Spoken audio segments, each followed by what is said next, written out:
Thank you for joining us once again in Light of the Vedas. This is your host, Sri Sachinandan Das. So we're continuing to discuss the Vedic religion and the various stages of life at which one moved. We're discussing the brahmachari, or the monk, when the children of the society, they go and live in the ashram of the guru. And there the guru trains them very strictly in the Vedas, in memorizing the Vedas as well as the philosophy. And the guru engages them in service, and it's by that service that they understand the philosophy. They put it into action. And the guru also sends them out begging for the sustenance of the school. And whether they be the son of a king or the son of a priest, it doesn't matter. They go door to door and they beg for simple things like rice and fruits. And it is by this begging that they learn the essential quality of humility, as well as detachment and satisfaction with whatever is given. And so the teacher continues to instruct the students, and again, every day they're memorizing these Vedic literatures and chanting them, chanting the Samhita, or the actual texts themselves. And by chanting them, they don't forget them. They'll never forget them for the rest of their life. And then they use those same mantras as adults to perform the various fire rituals, which are their duties and the very center of their religion. And so the teacher, while training the students, he's also watching them. He's watching how they do service. He's seeing their tendencies. And by recognizing these tendencies, then he'll also guide them in their future career.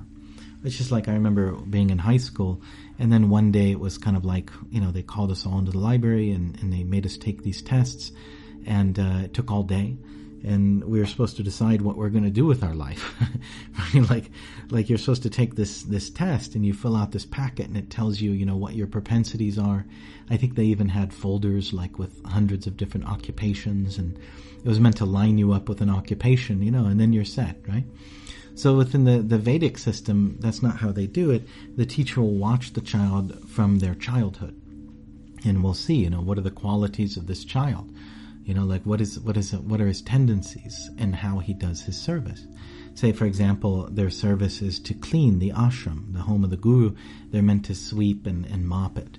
And so, over time the teacher sees that one of the children, he's simply, the entire time he's sweeping, all he does is talk about the Vedic literatures. He goes over the classes that were recently there. He's talking about the Upanishads, the spiritual portion of the Vedas. He's very enthusiastic and, just absorbed in it, and he loves teaching the other students. So much so that it's like, it's almost like cleaning the floor with him is like having another class.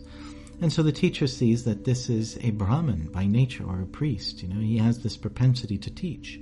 Or you might have, say, there's another boy is sent out into the forest, and he's meant to collect firewood with some of his fellow monks. And maybe there's a wolf or something, or a tiger within the jungle. And immediately, as soon as they hear, a twig snap, or there's some danger, some fear, the birds become quiet and fly from the trees. Immediately, he takes his staff, his walking stick, and assumes a position of protection, and he's going to protect the other boys. And maybe a tiger does emerge from the forest, and he calls for all the other boys to run back to the ashram, but he doesn't run. And he won't turn his back on the tiger. Rather, he'll back away slowly, facing the tiger, and he's even eager to fight the tiger, and all the other boys run back to the guru. Guru Dev, teacher, he's out there fighting the tiger. So then, the teacher comes and, banging a pot or whatever, and scares the tiger away.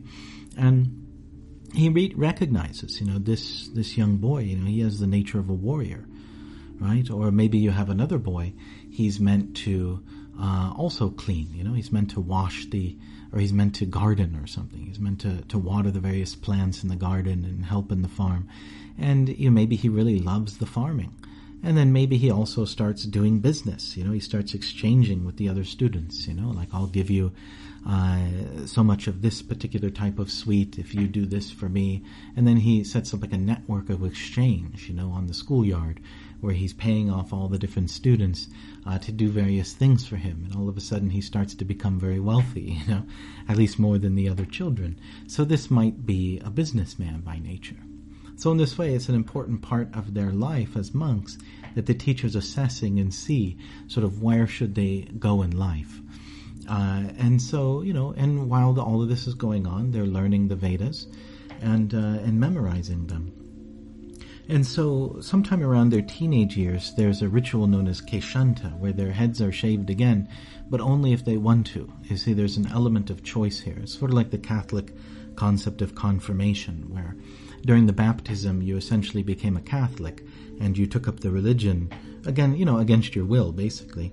But now that you're an adult and you're, say 16 or 15 years old, now that you're old enough to really, at least put in a very, according to your ability, you're able to understand what the spiritual knowledge given to you is, then it's like left to you. You can either reject it if you want, or you can take it up as an adult in full consciousness of your actions, and should you choose to, then you shave your head again, as you did earlier when you're initiated into the Vedas, and this is a sign that now you accept this of your own free will. And so you continue your studies in the Gurukul, and eventually you graduate, and then you're known as a snataka, and you sometimes a snataka or a recently graduated student will tour the land. And the Vedic literatures talk about how he's honored, like even a king, when he sees a snataka who's like probably, a 17, 18-year-old boy walking on the road, should step aside, he's like given great reverence and affection. So it's like his graduation day. And then he'll begin his occupation. And this may be, he joins with his father or becomes, a businessman in the village or a warrior or a king or whatever it may be, whatever occupation he's going towards. And he starts to become trained in that.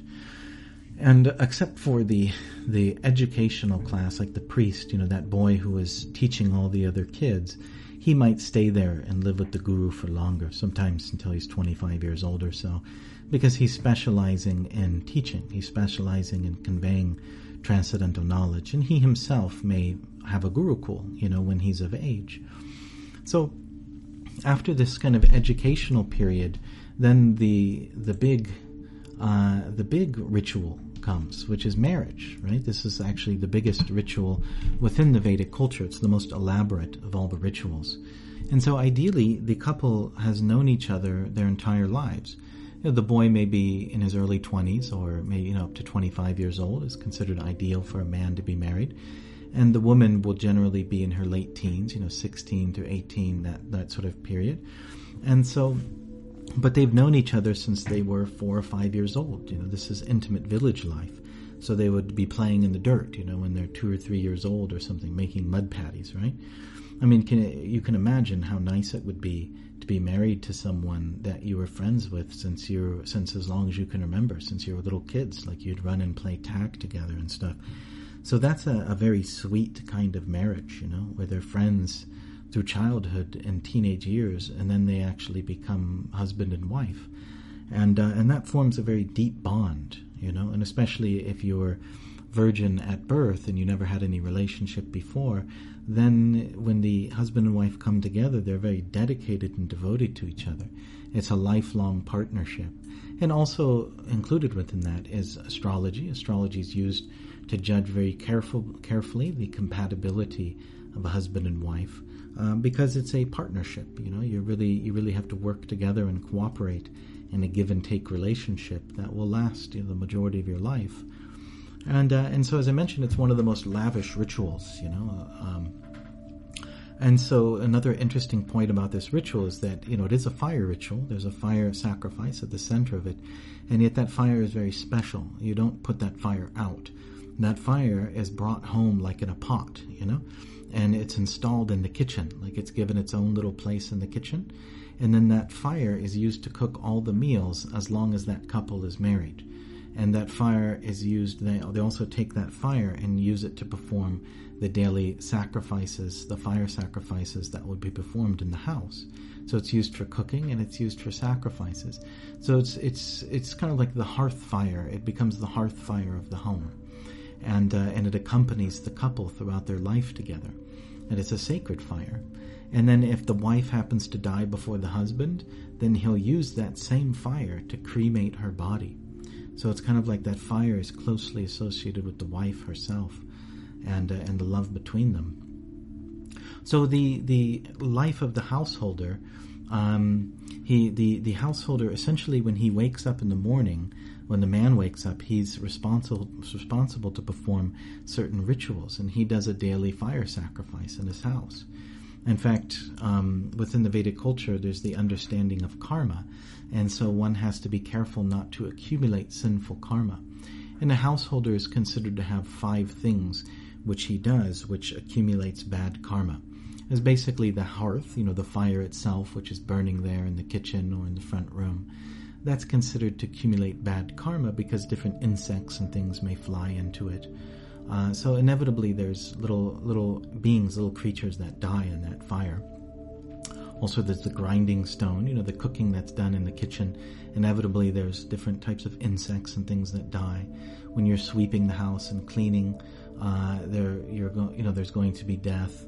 And then also when you're collecting water and just sort of like going about the household chores of life, then inevitably you're going to accidentally kill things. And because of that, you have some bad karma. So it's important that there are 5 rituals which the householder performs every day. And those are essentially, he begins his day, wakes up in the morning and performs his ablutions and bathes and offers prayers. And then he studies the Vedas. And specifically, he'll study what are known as the Brahmana portion of the Vedas. The brahmachari, or in the monk life, he was memorizing by continuously chanting the Samhita, the actual text of the Vedas themselves, like the Rig Veda mantras. But as a householder, he's really studying and absorbing himself in the Brahmana portion of the Vedas, which is basically like the rituals of how to perform sacrifices, the rituals of how to practice cleanliness, essentially the structure of how to actually go about these yajnas, or these fire sacrifices, and the whole lifestyle that surrounds these fire sacrifices. And so he's going to study that, and he's also going to study, other portions of the Vedas as well, philosophy and different stories and things like that. So he's going to study the Vedas every day, and then he's going to perform his personal daily sacrifice on behalf of, his family. It'll perhaps even be in his home. He performs a small sacrifice, just done by himself. And he sacrifices to the gods. He chants mantras to the gods. And this is meant to satisfy them. So studying the Vedas and studying the mantras of the Vedas, this is paying a debt to the sages who actually gave the Vedas into human society. And when you perform a sacrifice to the gods, you're essentially saying thank you to them and paying them for all the things that they give us, such as nice light, sunlight and good crops and water and rain and all these different things that we're considered dependent upon them for. And so it's basically saying thank you to them by performing that sacrifice. And then also there'll be an offering to the forefathers, to one's parents, grandparents, ancestors who have died. There may be a little altar to the ancestors. And so you'll perform a little ritual, which you're considered to be paying the debt for the body that they have given you. And then there's an offering to the beings in general, which is essentially, it's like you take a little bit of the food you're going to eat and you scatter it on the ground. And it's considered to sort of offer thanks to just the general living beings within the world, and even the subtle ones, such as spirits and subtle gods and ghosts and whatever it is that we can't see. You're essentially offering something to them to say thank you, because we don't exist as individuals. We exist within a symbiotic relationship with the entire world. So there's a sense in which you have to give respect, not only to the Vedas, the sages, to the gods, and to your ancestors, but just to all living beings. And there's other rituals that one may perform too. One may go outside and feed the animals, like feed cows and things like that, or one may invite a stranger, a mendicant or something is walking down the road, and you may invite them into your home to take a meal. You feed them. This is considered one of the duties of the householder, to give charity and to try to sustain everyone else in society, not only human beings, but even animals. So there'll be the sense in which one is giving to the world. And so this is an important part of their daily ritual. And so the householder, or the married man and woman, they go through these rituals every day, and thus they give thanks to all the things that are given to them. And it also purifies them of the sins that are accrued just by living a normal life within a house. So in addition to these daily sacrifices, which are generally performed in the morning and evening, it might take like an hour or so, he continues to chant his Gayatri mantra, which we spoke about before. He performs a certain ritual, purifying himself and then calling down the mantra, worshipping the mantra, and then begins chanting the mantra quietly to himself. He'll chant it when the sun is rising and when the sun is above head at the midheaven. And finally, when the sun is setting, and he'll chant, it could be 108 mantras, or he might chant 1,008 mantras, whatever his particular vow may be. And this is meant to purify the consciousness and keep one in a spiritual state of mind. And then in addition to that, the householder will perform his duties, of working his job, basically. And he continues in this way and raises children, and then sends trains his children, or his or her children, to come into the same sort of lifestyle. And then as one becomes older, when one gets around 50, 60 years old, then one begins to retire from active life. You're basically grandpa and grandma, right? And just as we see today that grandpa and grandma, oftentimes they'll sell the house and they'll buy an RV and they'll travel around, America or something.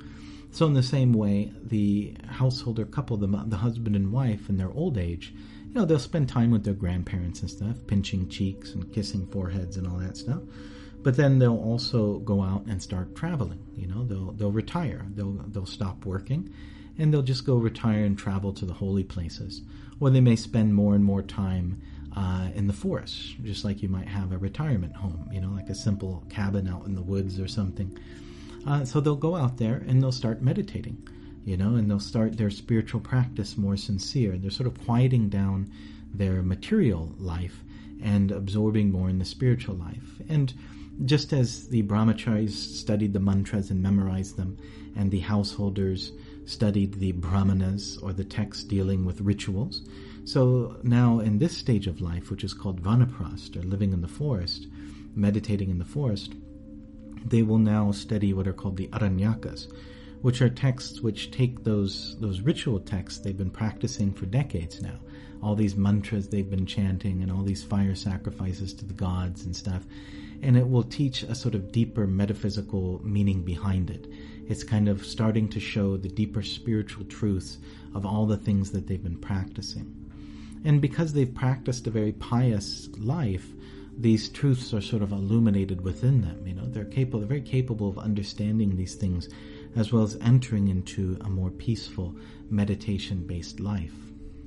And then as they grow older together, the husband may become more inclined to spiritual life. And generally this is only among the brahmanas, or those who are priests and intellectuals. The husband may desire to become what is called a sannyasi. He's essentially a traveling preacher, and therefore seeking the blessings of his wife and his family. Then he'll start to live separately. And at first he'll live kind of close to their house, and then gradually he'll start to move closer and closer to the forest. He may have interactions with them, but gradually he's becoming more of a traveling preacher. And so then he'll travel and preach, and he lives essentially by begging. He has no personal possessions. And he just travels from home to home, and he begs for his food, and he develops relationships with the people, and then he teaches them spiritual knowledge.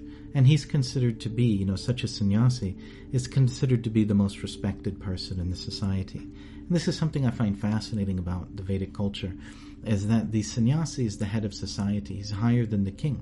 He's higher than any kind of leadership. He is the most respected and the most listened to. So in contrast with modern society where, the most wealthy person is the most respected. So in that society, it's actually the person who has nothing, who's basically just walking practically in rags. The only thing he owns is a walking stick and a couple rags, and he begs for his food from door to door. This is the individual in charge of society. But he doesn't manage things or tell people what to do. He just gives them spiritual knowledge. So he's like an itinerant priest, who just wanders and befriends people and tries to enlighten them. So it's very fascinating. So this is really the goal of the Vedas, the Vedic literatures, to bring one to this level of consciousness, of total detachment and knowledge. And at that stage, the individual will then study the final section of the Vedic literature, which are the Upanishads, which deal specifically with transcendence. What is Brahman? What is the soul? What is the nature of the world? It's philosophy dealing with spiritual truth. And so that is really the heart of the Vedic literature, the Upanishads. And then, of course, Srila Vyasadeva, the author of the Vedic literatures, or the compiler of the Vedic literatures, then he has also written the Vedanta Sutra, which is a kind of commentary on the Upanishads. He's sort of talking about them, comparing them to each other, and looking at the various arguments, and dissecting and understanding the truth of the Upanishads. And so then, hopefully, as one enters this final stage of life, absorbed in spiritual knowledge, then when one leaves, one attains liberation from matter, one attains freedom from samsara, or enlightenment. And that's really the goal of the entire culture. It's not to become wealthy or powerful or beautiful or any kind of these types of goals, but rather the goal is to attain liberation from matter at the time of death. And the whole entire culture from the time of birth is building up to that. And at the time of death, then, there is the final ritual associated with the body. And the first ritual, of course, was to bring the body into life. But now we see the ritual of bringing the body to death. And so the body is burned, and certain mantras and things like that are chanted for the purification of the departed. But the body is burned for three reasons, essentially. One is so that the individual, if they don't attain enlightenment, they won't become attached to the body as a ghost, Oftentimes, like we see the trope, that the graveyard is a haunted place, because it is. And because when individuals who are not detached from their body, who are absorbed in their body and identify with it, when they die, if the body is still there, they may stay with the body. And they may, hold on to it and cling to it, even though it's rotting within a coffin. So therefore, the body is burnt so that the ghost does not become attached. The ghost has to move on and take birth again, essentially. And another reason is to so that it's pure. The environment is pure, because dead bodies that aren't burned, they'll rot. Especially in a tropical environment like India, you have to be very careful to get rid of the bodies as soon as possible. So burning them is a very healthy way of getting rid of the body. And then finally, there's the detachment of the family. The family is expected to attend the funeral, and then especially you have the son, or those who are trying to develop spiritual consciousness. It's expected that they would actually watch the burning of the body and sit there and you watch your father's body being burned. This may seem very extreme, but it's actually a very powerful way of learning detachment. When you think that your father's the body, and you identify him with the body rather than the spirit soul within, and then you're sitting and watching that body burn, it makes you feel like afterwards. It's called smarshan vairagya. Smarshan means like a burning god, and so it's the renunciation that arises in the burning god. It's a powerful lesson for days afterwards. Oftentimes they'll shave your head, and then for days afterwards you feel like, after you've seen that, you feel, well, I just want spiritual life, like this material life is temporary. Everything that I've been striving for, all these material things, ultimately they can't make me happy. You can't take it with you.